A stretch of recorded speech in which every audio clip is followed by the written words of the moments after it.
This weekend was a very rough weekend with this beta.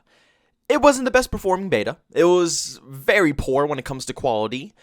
And a lot of people are angry that the majority of the content that I've been posting is just strictly rants, but I want people to understand that the reason that I rant while it's during a beta is because of the main fact that I want the developers to know what to fix. If I'm going to spend all my time, talking about the positives of this video game, the developers aren't going to learn anything from the positives. They're not going to fix anything. They're only going to learn from the negatives. So every single video I've basically made has been either about the skill-based matchmaking, the sweaty lobbies, issues with the game, bugs, glitches. I've basically just laid everything out for them. So if any dev does just randomly come across my channel by any chance, they will see every possible thing that I have run into while experiencing this beta throughout the weekend. And I put a ton of hours into this game. I'm talking about like 5 to 7 hours per day, each and every day of this beta. I really did grind it out for you guys. I did. I got tons of clips to last until the release of this video game. And a lot of people always say to me, JB, if you hate a game so much, why do you always play it? I get that comment all the time with Call of Duty Modern Warfare, but I don't think people understand how content works or content creation.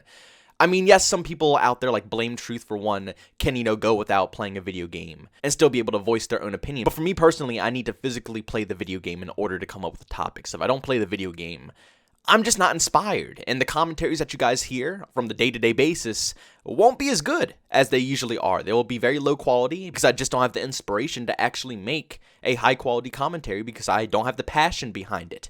So playing the video game is how I get commentary ideas. So I played the crap out of this video game, and trust me, I have tons of commentary ideas. But I do apologize to everybody who wants a little positive content instead of hearing negativity all the time. I just wanted to run it past you guys to let you know the only reason I do this is so that developers can learn from the mistakes that were made in the beta. But today we're going to switch it up a little bit because I do want people to understand, because I think a lot of people have come to the conclusion that I hate this game for some reason. I don't know why. I guess a lot of people don't listen to my commentaries because in each and every one of these rants, I have stated very clearly that I love this video game. It's one of my favorite CODs at the moment to play. But people still think I hate it just because I'm going to rant about it. But my job today is to basically tell you guys why I love Call of Duty Black Ops Cold War so much. And it's very simple. It's just a fun game to play. I know a lot of people say it's very sweaty, it's very competitive.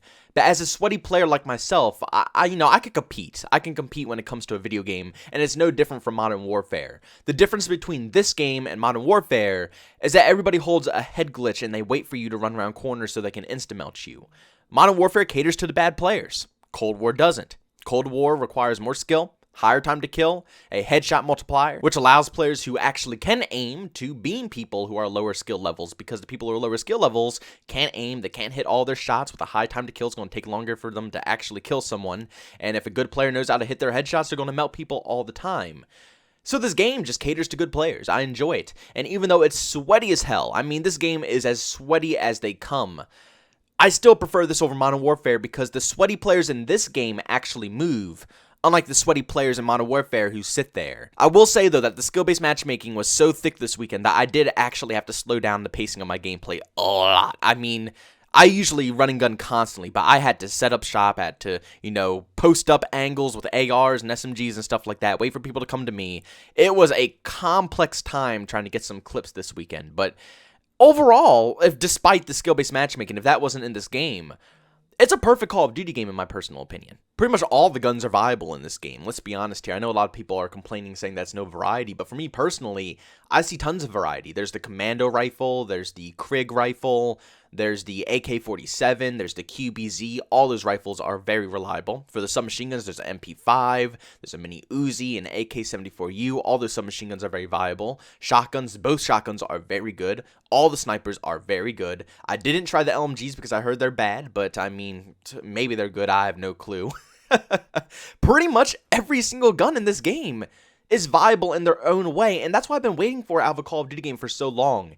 I mean, Modern Warfare, straight out the gates, it was MP5, M4, and that lasted for months and months and months, and honestly, till this day, it's still the meta. If you go into a competitive match of Call of Duty Modern Warfare, if people aren't using the OP cheese like, a Val, or an LMG that can shred through walls or something like that, they're using an M4 or MP5. That's just the go-to weapons in Modern Warfare, still to this day, almost a year later.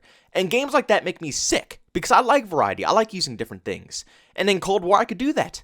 I mean, some of the weapons are pretty bad without the attachments, but once you rank all of them up and you have all the attachments to play with, and you can customize each weapon to your own taste, you can use everything in the game. It's outstanding. I've been waiting for something like this for ages. The map designs, far more superior compared to Call of Duty Modern Warfare. They're large, they're medium to large scale, I'll be exact.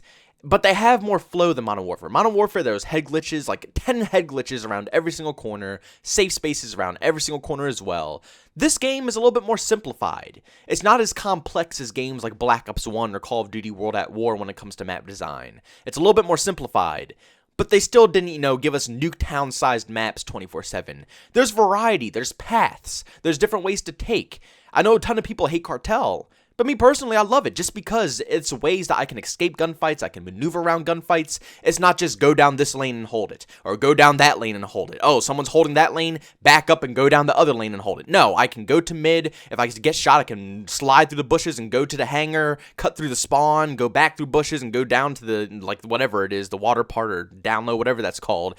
I can do whatever I want in that map, and I can have flow while doing it, while running and gunning. That's why I like these map designs. A lot of people hate them and say that, they're not like Call of Duty, but I mean, I don't know what anybody's talking about. Have you played Call of Duty Black Ops 1? Have you played Call of Duty Black Ops 2? I mean, everybody gives Black Ops 2 so much praise. Black Ops 2 had massive maps. I mean, there was a very few amount of small-scaled maps, like Firing Range, Nuketown, maybe a couple of others. The rest of the maps were pretty much large-scale when it comes to Black Ops 2.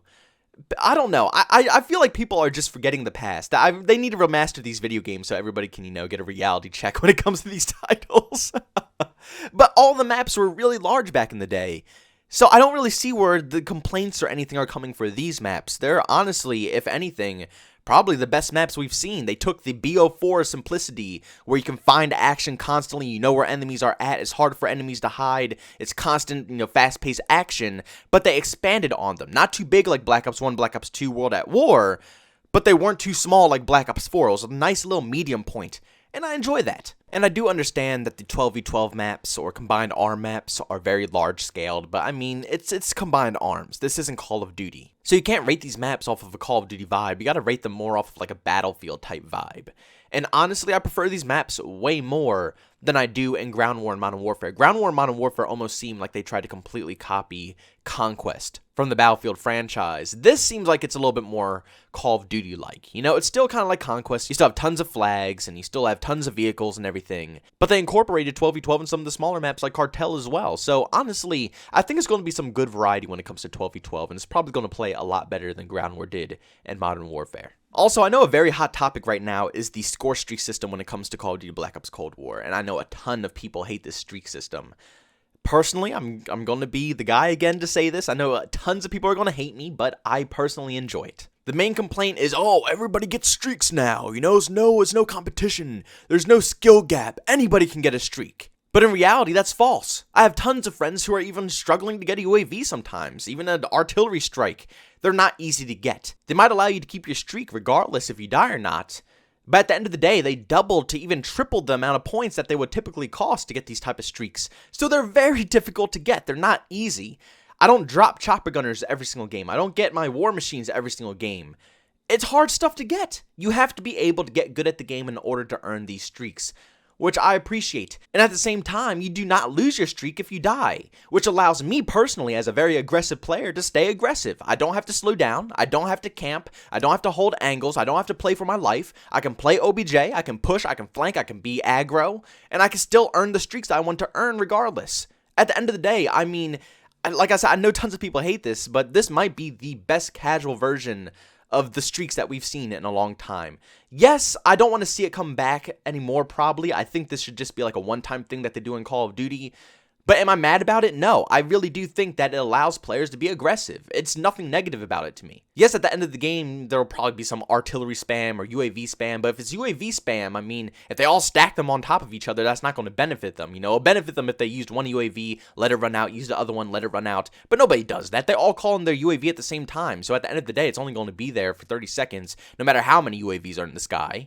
And artillery strikes, I just don't see them spam that much, I'm going to be honest with you. And if they do get spammed, they could just raise the score streak a little bit more to make them even more difficult to get. But at the end of the day, I think this is a fair system. It allows players to be aggressive.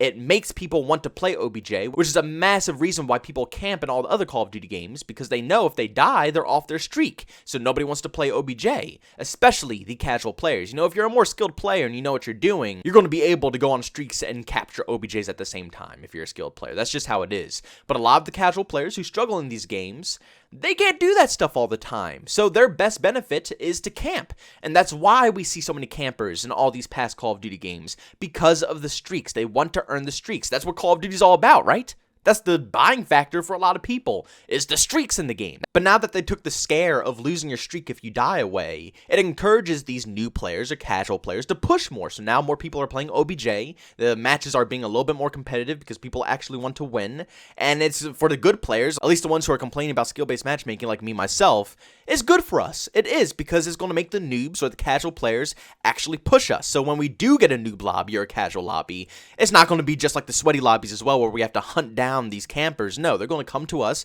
and we can have a fun time. Overall, it's a blast of a game. I mean, I'm a very simple guy to please. I just need fun gameplay. If the game can keep me on for hours and I'm enjoying it and I'm having a fun time, I'll play it. But, I mean, if the gunplay's bad, if it's, you know, catered towards noobs, if it's tons of cheese, I'm just not going to enjoy the game. And that's another fantastic thing about Black Ops Cold War. There's no cheese. There's no fire shotguns. There's no 50 claymores that you can restock 24/7. No, you get a proximity mine, which is a field order, which, you know, takes forever to replenish, like, what, 1 to 2 minutes? And you can only put 1 down per each one. It's like, that's it. That's the cheese. That's the cheese of Black Ops Cold War. It's a fantastic game, in my personal opinion. The only thing weighing this game down right now is obviously because of the beta, the connection issues, which I think will be solved when the game comes out, which also includes, you know, the netcode, hit reg, all that stuff is under the connection. And then, of course, different things like, you know, the animations being really, you know, bad, the graphics being bad. You know, Modern Warfare was a gorgeous video game with amazing movement and awesome gunplay. Black Ops Cold War is minus the movement, minus the graphics, minus the animations, but it got the gunplay. And honestly, at this point, I'm so desperate for something good that I'll take it. I don't care about graphics at this point. Give me a game that looks like Call of Duty World at War that was made 10 years ago. I don't care. As long as I can play it and I'm enjoying it, I'm going to have a good time with it.